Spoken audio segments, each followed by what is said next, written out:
The village lay nestled between rolling hills and fields that swayed with tall grass, where the sound of children's laughter mixed with the calls of birds in the early morning. Life seemed simple on the surface, with neighbors exchanging greetings as they passed, women balancing baskets of grain on their heads, and men returning from the river with fish dangling from woven nets. The houses, built from mud and thatched roofs, stood in tight clusters, their smoke rising into the clear blue sky like threads weaving a blanket of routine. From the outside, it was a place that seemed untouched by chaos, a community where festivals brought people together, and where the rhythm of farming, trade, and ritual shaped the heartbeat of daily life. Yet beneath this calm, currents of tension flowed quietly, like water beneath cracked earth waiting for rain to reveal it. In this village lived a young girl, slender and quiet, whose eyes often wandered more than her lips ever spoke.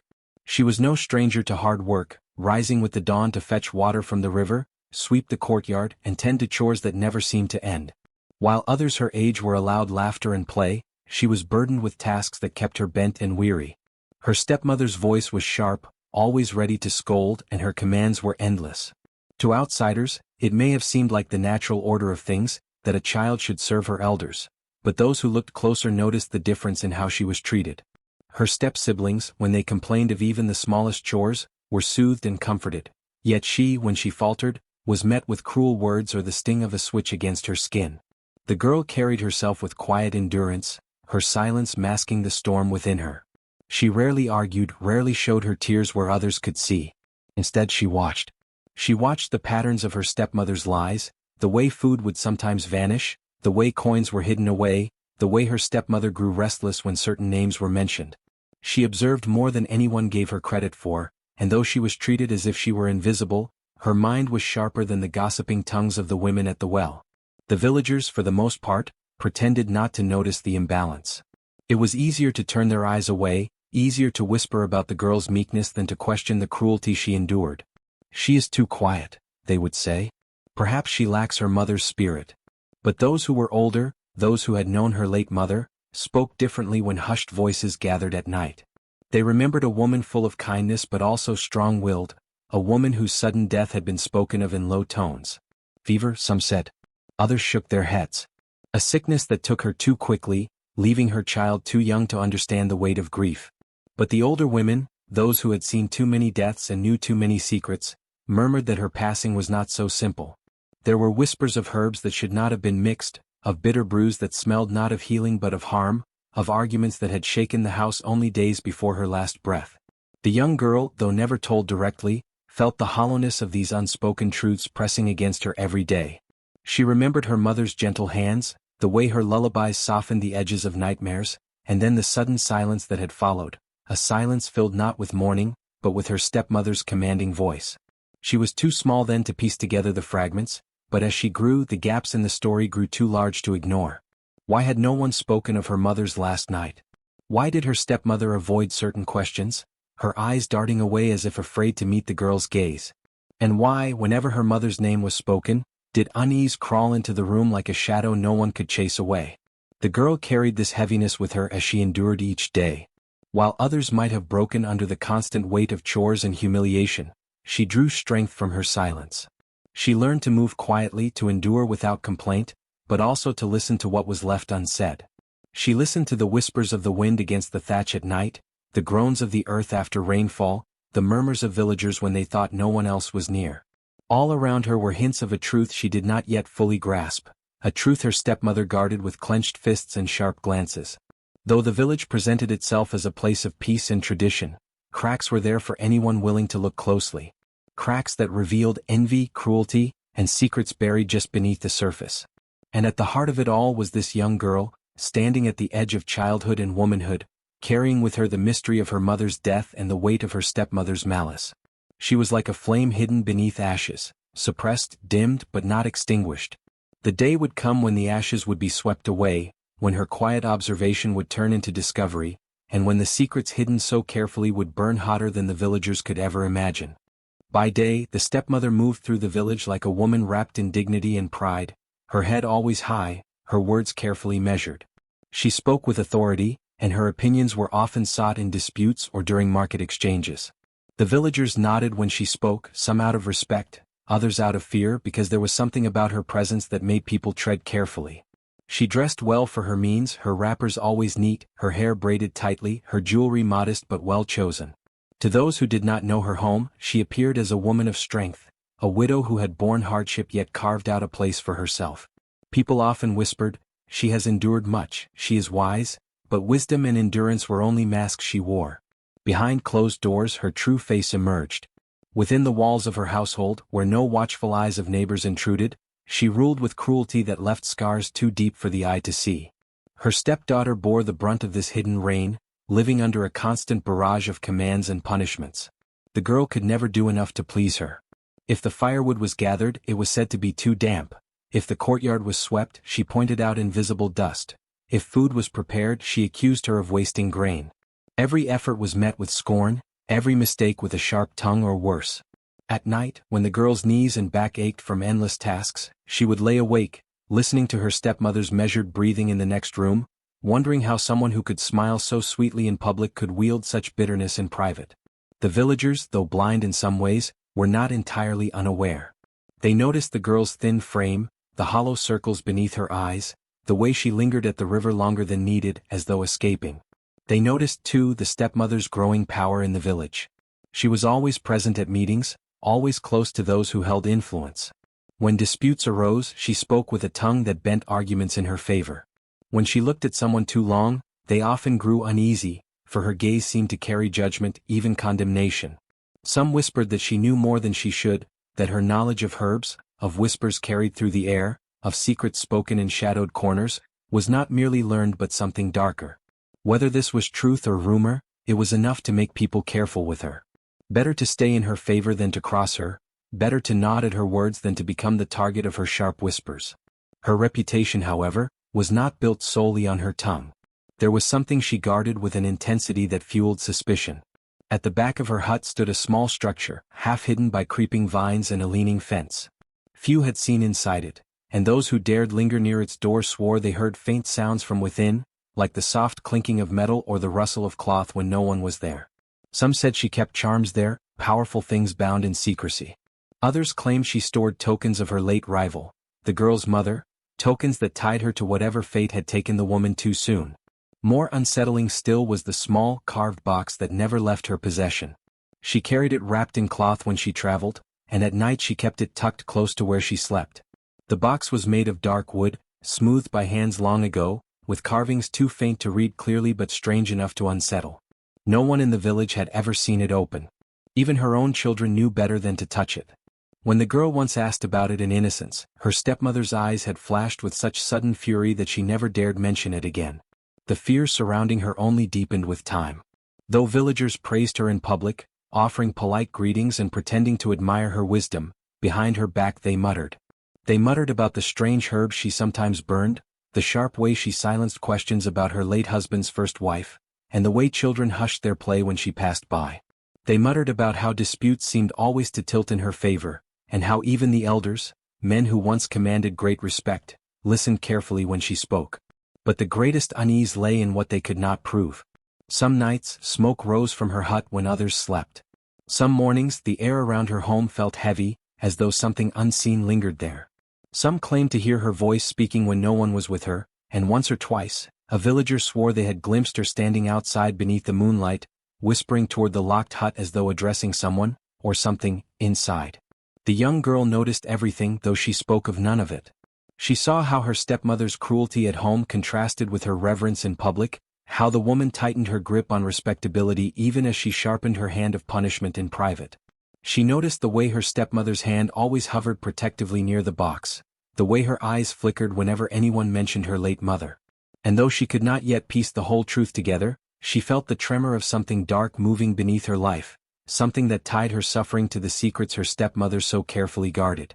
In the heart of the village, where laughter should have reigned and peace should have been shared, the stepmother's shadow stretched far. Villagers feared her more than they admired her, and though they would not admit it aloud, many hoped never to fall under her disfavor. For in her reign, cruelty was masked with wisdom, secrecy was hidden beneath respect, and fear lived in silence, waiting for the day when the locked things, whether in her hut, in her box, or in her past, would no longer stay buried. Late one humid afternoon, while sweeping the small courtyard under the shade of the mango tree, the girl's keen ears caught something unusual. Her stepmother, usually careful with her words, had slipped into conversation with a visiting neighbor in hushed tones. Though their voices were low, the cadence carried hints of tension and secrecy that tugged at her curiosity. She crouched behind a low bench, pretending to adjust the bundles of firewood, but every word etched itself into her memory. The girl's mother, never meant for the inheritance to be divided this way, the stepmother whispered, her voice laced with both anger and fear. If anyone finds the letters, it would ruin everything we worked for.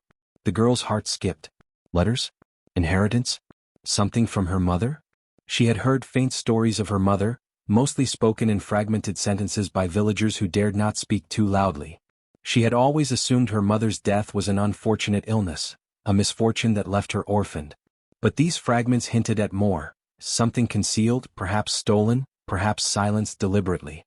Determined to know more, she waited until night fell and the stepmother retired to her room, leaving behind the faint flicker of oil lamps. The household had quieted, the rhythm of sleep seemed to press against the walls.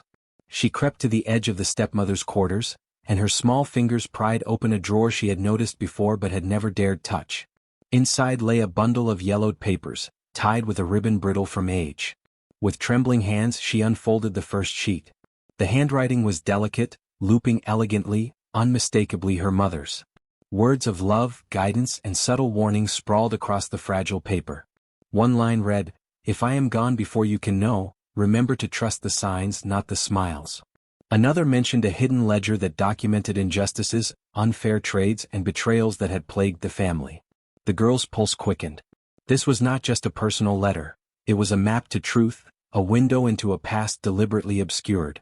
As she carefully sifted through the papers, she discovered more than words.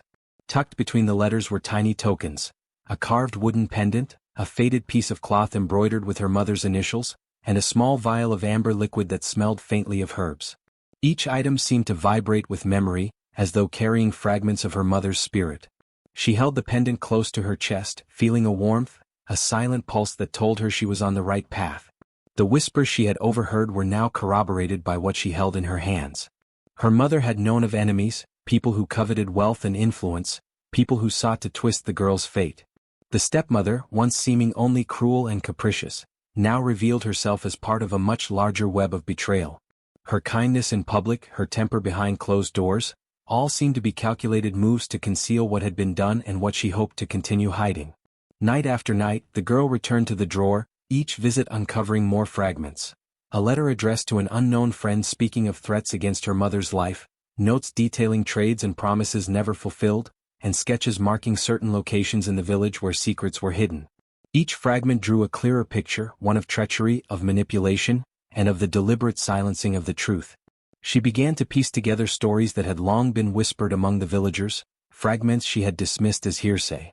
One spoke of a hidden room in the stepmother's hut, a place where forbidden knowledge and precious items were kept, sealed from the eyes of the innocent. Another hinted at the betrayal that led to her mother's untimely death. Perhaps she had discovered the stepmother's schemes, perhaps she had been silenced to protect wealth or power. Every revelation stirred both anger and fear within the girl. The world she thought she knew was tainted, and yet, within her chest, a spark ignited, the need to uncover everything, to bring truth into the open. Her nights were spent memorizing every detail, every word, every token she could glimpse without being caught. By day she returned to her chores, appearing meek and obedient, while her mind worked tirelessly, connecting dots, following threads that had been left dangling for years. She began to notice subtleties she had overlooked before, a glance from a neighbor who lingered too long, a hushed conversation that abruptly stopped when she neared, a locked box whose hinges betrayed a history of tampering. Over time, the whispers transformed from fear to clarity. She understood that her mother's death had not been a simple misfortune. It was entwined with the greed, envy, and cruelty that still thrived around her. She realized that she was living in the shadow of the stepmother's lies, that every cruel command and every petty punishment was a tool to maintain the illusion of control. The girl's resolve hardened. She would not only uncover the truth but also ensure that justice, long denied, found its way through the tangled web of deception. By the time the village slept, unaware of her nightly expeditions, the girl's heart had shifted from fear to purpose. Each letter, each token, each whispered fragment of conversation became a thread in the tapestry of truth she was weaving.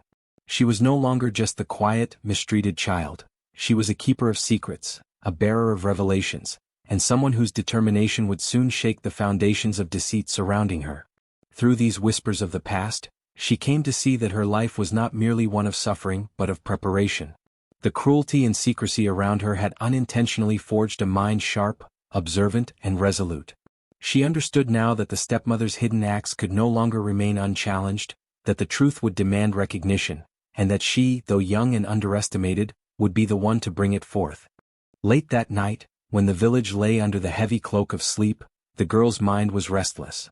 The letters, the tokens, the fragments of whispered secrets had stirred something deep within her, a mixture of fear, grief, and an unrelenting need to uncover the truth. She had sensed that her stepmother's cruelty was more than personal malice. It was part of a grander, darker scheme. Tonight she decided she would follow her even at the risk of being caught. Slipping quietly through the shadows, the girl trailed her stepmother as she left the warmth of her room. The flicker of a lantern cast long, trembling shadows across the cobblestone path, revealing glimpses of the woman's intent expression. Her stepmother moved with a purposeful stride, muttering words that seemed like incantations under her breath. The girl's pulse quickened. Could it be that the whispers about dark forces were true? They reached the edge of the village, near the ancient grove where twisted trees loomed like silent sentinels. Here the air grew thick, heavy with the scent of burning herbs and something more, something bitter and metallic.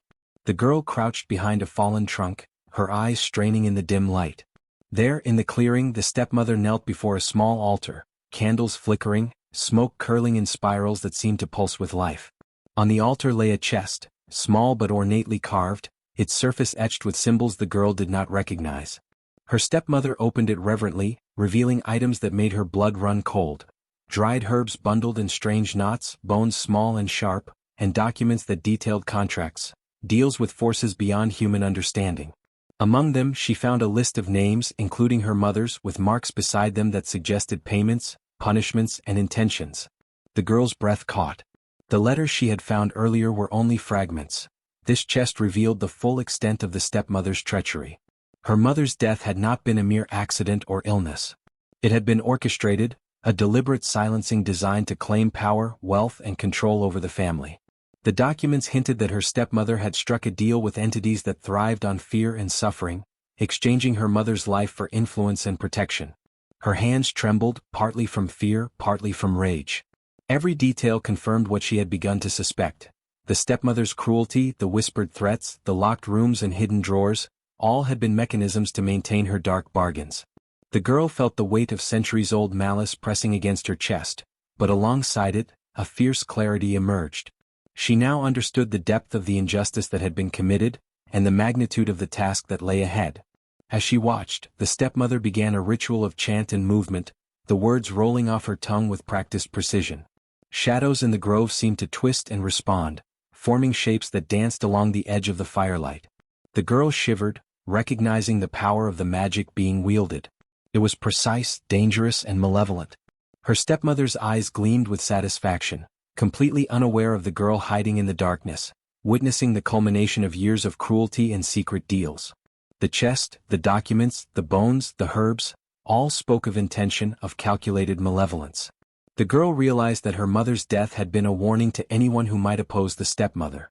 The contracts revealed that her family's fortune and position in the village were sustained not through legitimate means but through fear, deceit, and the manipulation of forces beyond human comprehension. Each ritual, each hidden item, was a piece of a puzzle that had dictated the fate of generations. Her mind raced with plans and questions. How could she confront this power? How could she reveal the truth without falling victim to the same forces that had silenced her mother?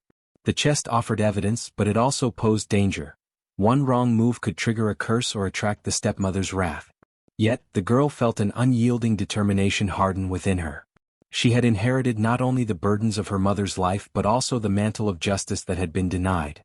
The stepmother, oblivious to the eyes upon her, sealed the chest carefully, murmuring final words that seemed like a blessing to herself and a curse to others. The girl took a deep breath, imprinting every symbol, every item, every gesture into her memory. This knowledge, dangerous though it was, would be her guide. The truth could no longer remain hidden, and the girl understood that she could not remain passive. The stepmother's reign of shadows would end, and justice would find its way through her courage and ingenuity.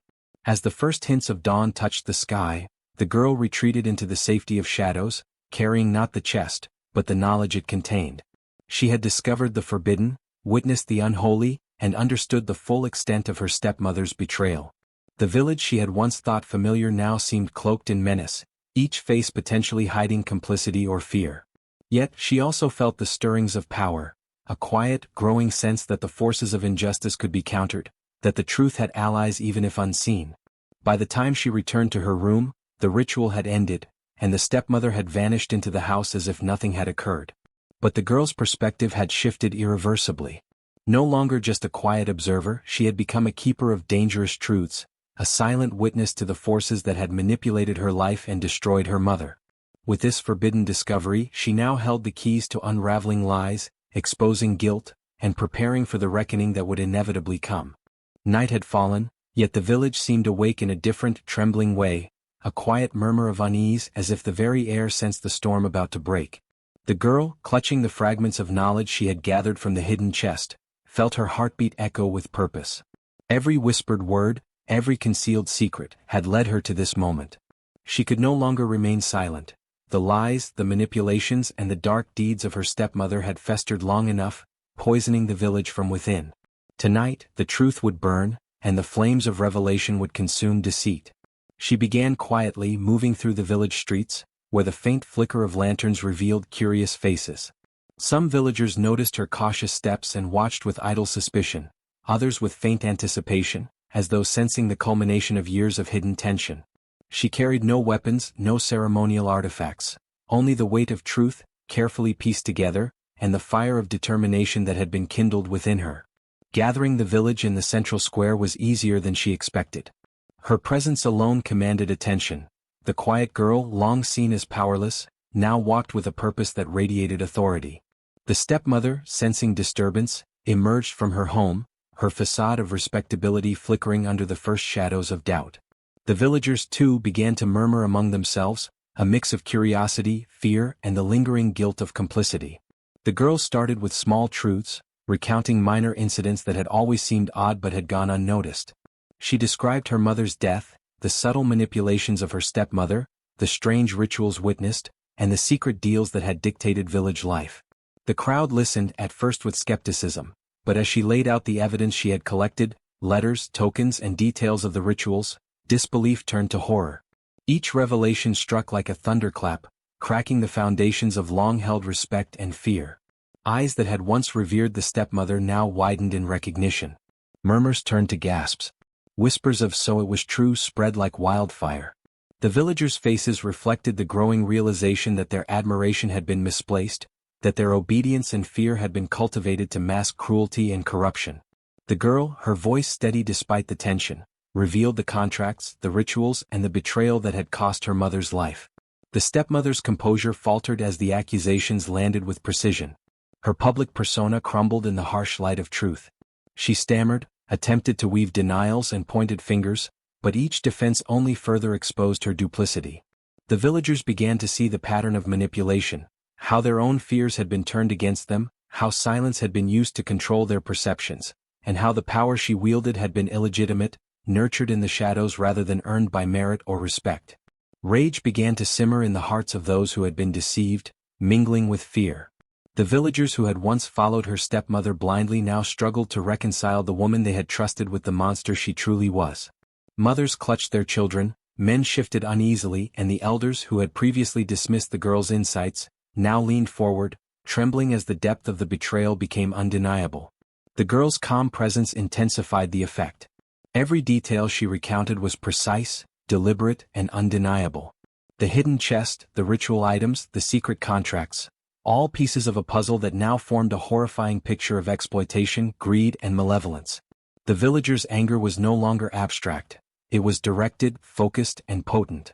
They saw clearly the ways in which their trust and obedience had been manipulated, and the truth burned within them like fire. Fear gripped the stepmother as the villagers began to confront her. Some shouted accusations, others demanded justice. The girl's revelations had ignited a moral reckoning. The village that had once been complacent was now awake, shaken, and unwilling to let deceit persist. Yet, the girl did not incite violence. Her strength lay in the undeniable clarity of her words, the weight of evidence, and the sheer force of moral truth. By the time the night had deepened, the village was transformed. The stepmother was isolated, her power dismantled by the collective realization of her deceit.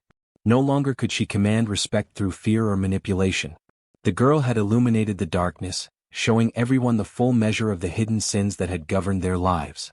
Her courage had turned whispers into cries of recognition, and the community now faced the raw, searing light of truth. As the first hints of dawn touched the village, the girl stood quietly, observing the ripples of change she had set into motion. The stepmother's influence was broken. The villagers, though still processing, were beginning to reclaim their moral bearings. The secret that had burned within the shadows had now been brought to light, leaving nothing untouched. And in that quiet, potent moment, the girl realized that justice had begun, not with anger or revenge, but with the undeniable revelation of truth, a fire that could not be extinguished. Her eyes met the fearful gaze of her stepmother one last time. No words were needed, the damage had been done. The lies had been unmasked, and the village, though shaken, had glimpsed the cost of deception. Secrets that had festered in darkness now burned bright, leaving nothing but clarity, accountability, and the promise that wrongdoing, no matter how deeply hidden, could not endure. Night had barely settled when the first sparks appeared, small and almost accidental, flickering along the edge of the stepmother's hut. No one seemed to consciously light them at first. The fire was almost alive, feeding on the years of deceit, envy, and cruelty that had festered within the walls. But soon it became clear that this was no ordinary blaze. The villagers, already inflamed by the revelations earlier that night, surged forward in confusion, anger, and fear, and the flames leapt higher, consuming timber and thatch with an almost deliberate hunger. The girl stood at the village square, observing silently. Her heart did not hold the desire to harm, she had merely unveiled the truth, but the forces she had stirred now manifested through the passions of those around her. The villagers' emotions had been coiled tightly for years. The fear of the stepmother, the suppression of their instincts for justice, and the collective complicity in ignoring cruelty. Now, with deception laid bare, the suppressed outrage surged violently, and the fire became a mirror of their emotions. Men and women ran toward the burning hut, dragging furniture and belongings into the flames. Shouts mixed with panic, but the anger in their voices was unmistakable. "This is the work of her hands," some cried, pointing at the stepmother, who stumbled from the doorway, her face twisted in terror. She tried to call for calm, to plead innocence, but the villagers no longer listened. Every word she spoke seemed to ignite further outrage. Her dark bargains, her secret dealings, and the rituals she had hidden so meticulously were now visible, metaphorically in the charred tokens strewn around her hut and literally in the smoke that coiled above the burning structure. Chaos spread beyond her hut. Families began accusing each other of having overlooked warning signs, of having assisted in the stepmother's tyranny through silence or obedience. Long-held grudges surfaced, old rivalries flared, and the village square became a maelstrom of shouting, fear, and sporadic violence. The girl watched, her mind calm but her gaze sharp. She had not intended for such destruction, but truth had consequences beyond the reach of human control, and the bonds of deception that had constrained the village were unraveling violently. Inside the hut, the fire revealed hidden relics of dark bargains. Charred papers, remnants of rituals, and tokens that had once commanded obedience were consumed, their ashes swirling into the night sky. It seemed as though the blaze had a consciousness, targeting the symbols of corruption first. The villagers, though panicked, could not deny the eerie justice in the fire. What had been hidden, what had been used to manipulate, was now utterly destroyed. The stepmother's attempts to escape were futile. Villagers seized her, dragging her into the square where she faced the collective wrath. Some tried to reason with her, but reason was powerless in a night consumed by revelation and fury. The girl approached, not with vengeance in her heart, but with the piercing clarity of moral authority. She pointed to the burning remnants, her voice firm though calm. "This is what deceit leaves behind. This is what happens when shadows govern the hearts of the living." As the fire spread further, consuming neighboring sheds and barns, a strange wind arose. It whistled through the village, carrying the scent of smoke and the echo of the villagers' own consciences. Each person felt the weight of their complicity, the silence that had allowed cruelty to fester, the fears that had prevented them from speaking out. The fire illuminated every shadow, every hidden corner, as if the village itself was being purified through flame. Amid the chaos, the girl moved carefully among the villagers, speaking only when necessary, reminding them that destruction, though terrifying, was a consequence of truth. She guided them away from each other's anger, preventing unnecessary bloodshed, but allowed the fire to burn the symbols of wrongdoing. The stepmother, writhing under the collective judgment, could do nothing. The power she had hoarded was gone, replaced by the raw force of moral reckoning. By midnight, the hut had collapsed into a pile of glowing embers. Sparks drifted into the sky, illuminating the terrified yet awe-filled faces of the villagers. The fire, though now controlled by the instincts of those present, seemed almost sentient, responding to the collective conscience. It did not consume the innocent, it protected those who had been wronged. Houses not tied to deceit remained untouched, while areas long tainted by fear and manipulation bore the marks of ash and smoke. The village itself began to feel different. The air, once heavy with oppression and hidden malice, now carried a strange clarity. The crackling of the fire mixed with the murmurs of the villagers, who were slowly coming to understand the magnitude of what had occurred. The girl, standing among them, radiated a quiet authority, not of violence but of revelation. She had uncovered the shadows and allowed them to burn away, leaving only the opportunity for renewal. By dawn, the fire had died down, leaving charred remnants of the stepmother's domain and the lingering smoke of truth.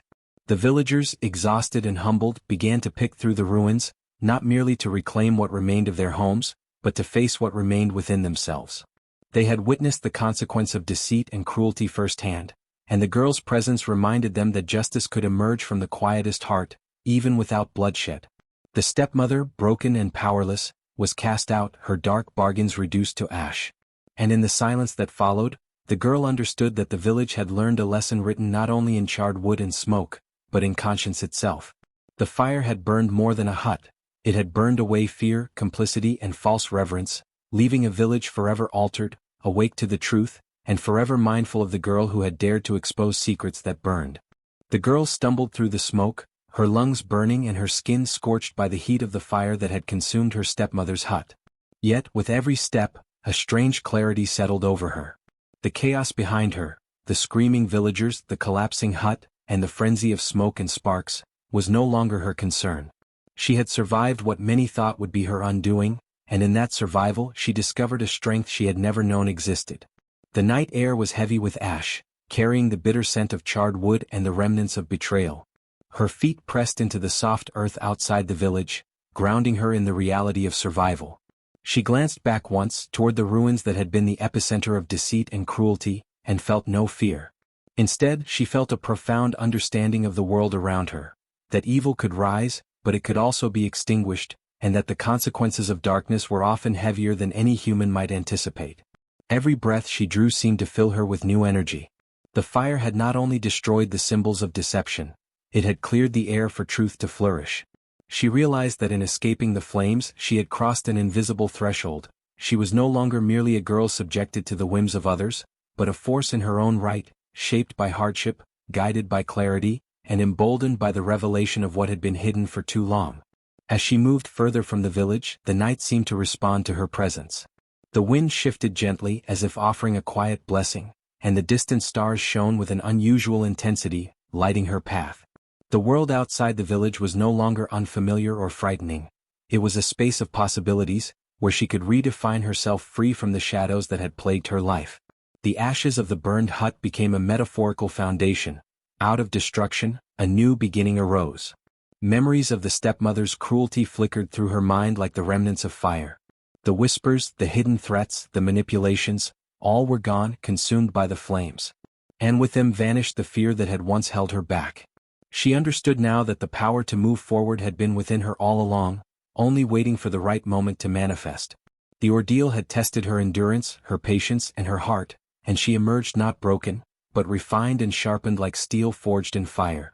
The girl's journey away from the village was not just physical, it was deeply spiritual. She reflected on the lessons embedded in the chaos she had witnessed. Deceit can be exposed, cruelty can be overturned, and those who endure often emerge stronger than those who inflict pain. With each step, she shed remnants of the fear and self-doubt that had clung to her like shadows. The fire behind her had not just burned buildings, it had burned away the chains that bound her spirit. Night deepened, and she reached a hill overlooking the village. From this vantage, she could see the blackened outlines of homes and fields, reminders of the upheaval that truth had wrought. The villagers would survive, she thought, but they would never be the same. They had glimpsed the consequences of hidden evil, the impact of deceit left unchecked. And she, the girl they had underestimated, had survived it all. Her perspective had shifted. What once had seemed like insurmountable obstacles now appeared as trials that had prepared her for a life defined by her own choices. The scars on her skin were physical reminders of the fire, but they also symbolized resilience and survival. She pressed her hand against her chest, feeling the steady beat of her heart, a rhythm that affirmed life, determination, and the ability to rise above adversity. In that moment she recognized the full extent of her independence. She needed no protector, no validation from those who had wronged her. She was her own guardian, her own voice, and her own force of change. As dawn approached, the first light revealed the landscape altered by night's chaos. Smoke lingered in the air, drifting lazily over the hills, a testament to what had transpired. She inhaled deeply, feeling the cool morning air fill her lungs, cleansing her from the tension and terror of the night. There was freedom in survival, and she embraced it fully, walking forward into a world she now knew she could face on her own terms. The village behind her would remember the night of fire and revelation, but she would carry forward a deeper lesson. Strength is born from endurance, clarity emerges from chaos, and independence is claimed through perseverance. In the ashes of destruction, she had discovered herself. Every step she took was a declaration of resilience, a commitment to her own path, and a silent promise that she would never again be subjected to cruelty without resistance. With each passing hour she felt the shadows of the past lift, leaving her standing taller, steadier, and more aware of her own power. The fire had been a crucible, and she had emerged unbroken, carrying both scars and wisdom. In her survival she found clarity, independence, and the unshakable certainty that she could navigate any trial that lay ahead. And as she disappeared into the horizon, the girl who had once been constrained by fear became a symbol of endurance, strength, and the quiet, unyielding force of a spirit forged in flames. The story of the girl who survived the inferno and uncovered her stepmother's dark deeds became a legend that echoed across generations, carried in whispers, songs, and the careful storytelling of village elders. Time did not diminish its power, instead it grew, its edges sharpening as each retelling added emphasis to the moral. Secrets hidden in cruelty will one day burn brighter than the sun. In the years that followed the fire, the village transformed in subtle yet profound ways. Parents became more attentive to the lives of their children, guarding against the seeds of jealousy and cruelty that had once festered unchecked. They told their sons and daughters of the girl who had been forced to endure, who had faced unimaginable hardships, and yet had emerged unbroken, a living testament to the resilience of truth. Children listened wide-eyed, the lessons embedding themselves deep within their young minds, shaping a generation more cautious of malice and more compassionate toward the vulnerable.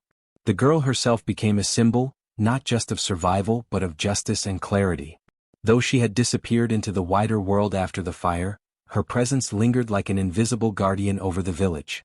No one dared commit acts of deception or cruelty without recalling her eyes, burning with quiet authority in memory, and the way the earth itself had seemed to respond to her ordeal. Mothers would whisper her name when scolding children for misbehavior, reminding them that cruelty, even in small doses, could grow and eventually be met with forces beyond human comprehension. Fathers would speak of her when instructing their sons on honesty and fairness, insisting that no secret, no matter how carefully hidden, could escape the light forever. The elders told the story in countless forms. Some emphasized the fire, the literal burning of deceit and falsehood. In these versions, the flames became a symbol of the purifying power of truth, an unstoppable force that could not be contained by human hands. Others focused on the girl's endurance, highlighting her inner strength, her courage to survive, and her capacity to rise above terror and betrayal. Children who listened to these tales often imagined her as a figure both human and divine, mortal in flesh, yet touched by an unyielding power that ensured justice was served. Songs were composed, recounting her journey in rhythmic stanzas. Minstrels and wandering storytellers would travel to nearby villages, singing of the girl who had faced the fire and uncovered hidden truths. The lyrics spoke not only of fear and destruction but also of the clarity and resilience that followed. In the songs, the fire became metaphorical as well as literal, a warning that secrets and lies, no matter how deeply buried, have the power to erupt, consuming those who hide them and elevating those who endure. With each telling, new lessons were gleaned. Elders emphasized that cruelty carries consequences not just for the perpetrator but for the community as a whole. The village itself had nearly fractured under the weight of the stepmother's deceit, and the fire was a stark reminder that unchecked malice corrodes the foundations of society. Parents instructed children to value honesty, fairness, and kindness, noting that the girl's triumph was not solely about personal vengeance but also about restoring balance and exposing corruption that could have threatened the entire community. Generations later, the story retained its vivid imagery. Even those born centuries after the events spoke of the girl's courage as though it were a living force. Her resilience became a standard by which character was measured. Young women in particular found inspiration in her tale, learning that even in situations of extreme vulnerability, one's inner strength could command respect and reshape destiny. She embodied the idea that silence, patience, and endurance are not signs of weakness, but tools through which the oppressed may find liberation and justice. As time passed, shrines and markers were erected where the girl had stood outside the burning hut. Travelers passing through the region would pause, paying respects, leaving tokens of remembrance. The air around these sites carried a sense of solemnity, a quiet reverence for the enduring spirit who had transformed a night of terror into a symbol of hope and power. Stories told by travelers would merge with local legends, spreading her fame far beyond the original village, turning the girl into a figure whose name was known in lands she had never visited, whose lessons shaped lives she would never see. The moral of the story persisted, distilled into a simple, unforgettable phrase: secrets hidden in cruelty will one day burn brighter than the sun. Elders explained that this was not just a warning to avoid deceit, but a lesson in accountability, resilience, and the inevitable triumph of truth. Children recited it, and it became a guiding principle in daily life. Houses were built with honesty in mind, relationships were nurtured with care, and communities learned to watch for the signs of jealousy and malice before they could take root. Even in literature and art, the girl's story endured. Painters depicted the fire and the girl rising from its ashes, her posture proud and unwavering. Writers composed parables and fables inspired by her journey, each emphasizing aspects of endurance, revelation, and justice. Her story transcended generations not simply because it was dramatic, but because it contained a universal truth about human behavior: that cruelty, no matter how carefully concealed, cannot withstand the force of awareness, courage, and the relentless pursuit of justice. The girl herself became more than a historical figure. She became a symbol of inner strength and the potential for moral victory against overwhelming odds. To young and old alike, she represented the possibility that one individual, armed with integrity and resilience, could alter the course of events, right injustices, and inspire countless others to uphold truth.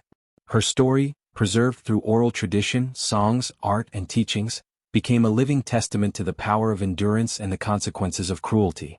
Through generations, the village remembered not only the events of the fire and the revelation of the stepmother's deeds, but also the girl's transformation from a quiet, oppressed child into a symbol of resilience and justice. Every recounting reinforced the lesson that those who harm others in secret may believe themselves safe, but truth and endurance have a way of burning brighter, reaching far beyond what one can imagine, and ultimately reshaping the lives of all who witness it. By the time the tale had passed through countless mouths, across numerous generations, it had cemented itself as an enduring moral compass.